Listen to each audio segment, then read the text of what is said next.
It's hot in this room. What's up, dudes? Coming to you live from my bedroom. My dog is trying to sleep, but I'm making this video. Sorry, Moose, about that. Anyway, the main reason I want to make this video is because I have a lot of videos that are kind of negative about Stanford. And I feel like that's interesting, right? Because I feel like most college YouTubers are pretty positive about their college. And, you know, I don't want people to come to my channel and think I'm just hating and spreading negativity for no reason, when I actually have very good reasons for hating and spreading negativity. So I guess this video is going to be me kind of talking about that. But just to be clear, I'm not apologizing. My toxic trait is over-apologizing, so I'm trying not to do that. I'm not apologizing. Anyway, yeah, when I started my channel, I didn't really make videos with like the intention of hating on Stanford. I was kind of just sharing my actual experiences and how I genuinely felt about Stanford. And yeah, even though the channel has grown a lot since then, I feel like that's still my goal, you know, to share my actual real life experience. So yeah, this might seem super obvious, but I feel like the biggest reason why I'm so negative about Stanford is because I actually had a bad experience at Stanford, you know? It's like if I went to a restaurant and I had a bad experience at the restaurant, my review of that restaurant is gonna talk more about the bad stuff than the good stuff. But just to be super clear, that's my own experience. I don't think I've ever said in any of my videos that like my experience is what everyone's gonna have. And like a lot of stuff in my own experience, if you're a student at Stanford, you probably won't experience, right? Like I graduated in 3 years and made my life super hard for myself. Most people aren't gonna do that. I lived in Robley my freshman year. Robley isn't a freshman dorm anymore, so you're definitely not going to experience that. So yeah, my experience is unique and it's not going to apply to everyone. I 100,000% think it's possible for people to have an incredible time at Stanford, and I know lots of people who did have a great time at Stanford. And I would never tell anyone like, don't go to Stanford just because I had a bad experience, you know? Sometimes like incoming freshmen DM me and they like ask me if like everything I hate about Stanford is like true, and like while that was my experience, I don't tell them like, oh man, you're gonna have a terrible time at Stanford, you should just drop out right now. You know, I tell them good luck, I'm sure you're gonna have a great time at Stanford.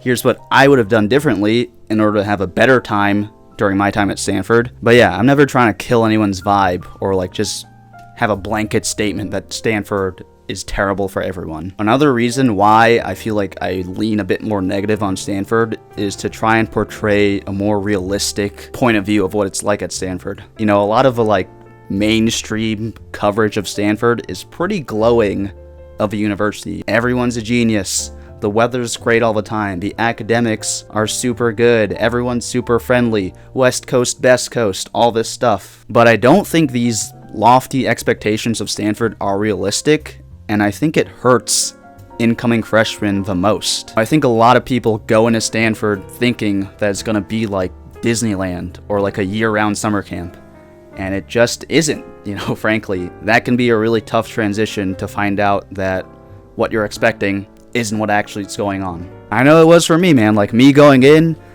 me more than anyone going into my freshman year at Stanford wanted to believe all the hype about Stanford. I was coming from New York.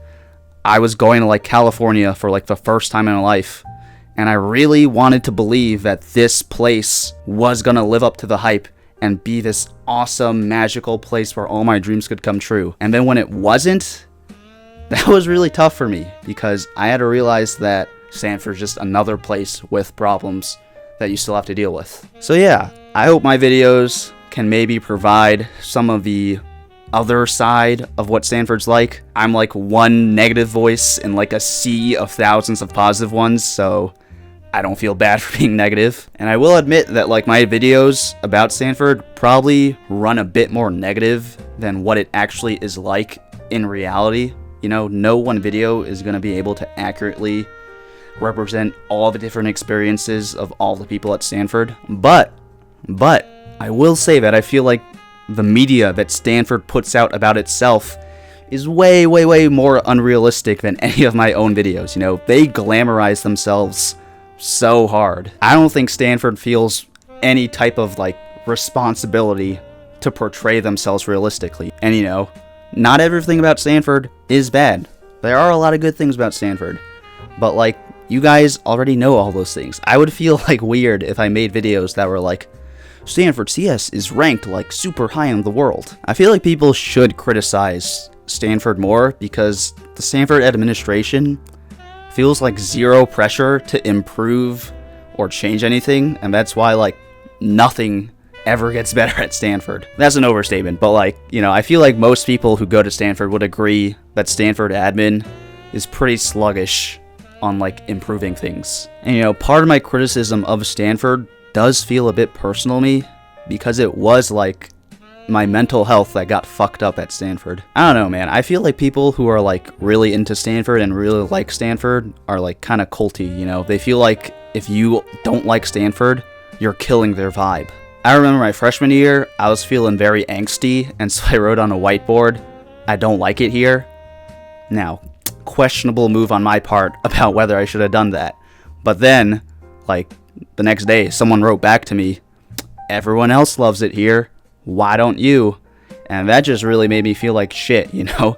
I feel like people who really like Stanford try to, like, invalidate your feelings and then make it seem like there's something wrong with you, not with Stanford. Yeah, going back to the responsibility thing, I kind of wonder sometimes if, like, I have, like, a responsibility to, like, handle Stanford's reputation with, like, care. But honestly, I absolutely don't think so. Like, who the fuck gave you that responsibility? Who the fuck's gonna enforce that responsibility? If anything, I feel like Stanford has a responsibility to, like, treat their students with compassion and not, like, totally fuck up their mental health.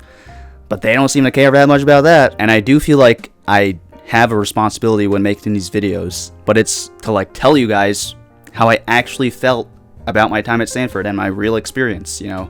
I feel like it would be super whack if I sat here and lied to you guys, basically, and told you, Stanford's great, it's so amazing, I love Stanford, and, like, racked up all of these views doing that, while, like, running ads on these videos and, like, profiting off you guys watching these videos, you know? You guys are the whole reason I can do this in the first place, the fact that you guys support these videos, and I don't want to, like, abuse or take advantage of that, like, privilege by, like, not telling you guys how I actually feel about Stanford. I've said Stanford, like, 100 times in this video. It must be super annoying. I went to Stanford, guys. Yeah, that's kind of all I had to say. It's kind of a short video today. I do have some random scattered other things I want to talk about, so this can be like the after show portion of the video.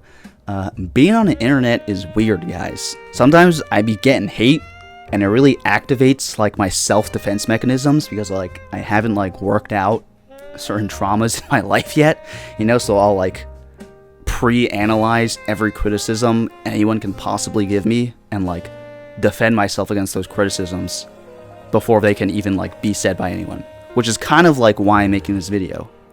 But I'm also making this video just for myself because I want to talk about this topic and it's my channel. But yeah, I don't know, it kind of makes me think a lot about like whether my feelings about Stanford are valid, you know, which they definitely are. But it definitely makes me like think about it, you know, getting like tons of comments about my thoughts about Stanford. Yeah, being a public figure is weird. It makes me like really paranoid about like being canceled and like afraid to say anything basically because I know that like everything I say, including this video, is gonna be like nitpicked. And I guess it's just like what comes with like making money off the internet, and like this is like the best job ever, and I know I'm like super privileged, so I don't want to like complain too much, but it is like interesting. Anyway, yeah, part of me just realized haters gonna hate, you know? If I make videos that are like negative about Stanford, people are gonna say I'm a hater. But if I make videos that are too positive, I'm sure people will be like, oh, you're being so unrealistic, why are you like flexing so much? You know, it hasn't ended well for most Stanford YouTubers, so hopefully I can break that trend. But yeah, I don't know. I just keep telling myself that I'm making these videos for me, and like I made this video because I wanted to process my emotions about Stanford, and not just to like respond to the haters. I think that's the video. Moose, do you have anything to say? No, he's tired and very mad at me for keeping him up. Anyway, I guess that's the video. I guess we can call it. Yeah, again, not apologizing. As Miley Cyrus once said, "It's my mouth. I can say what I want to."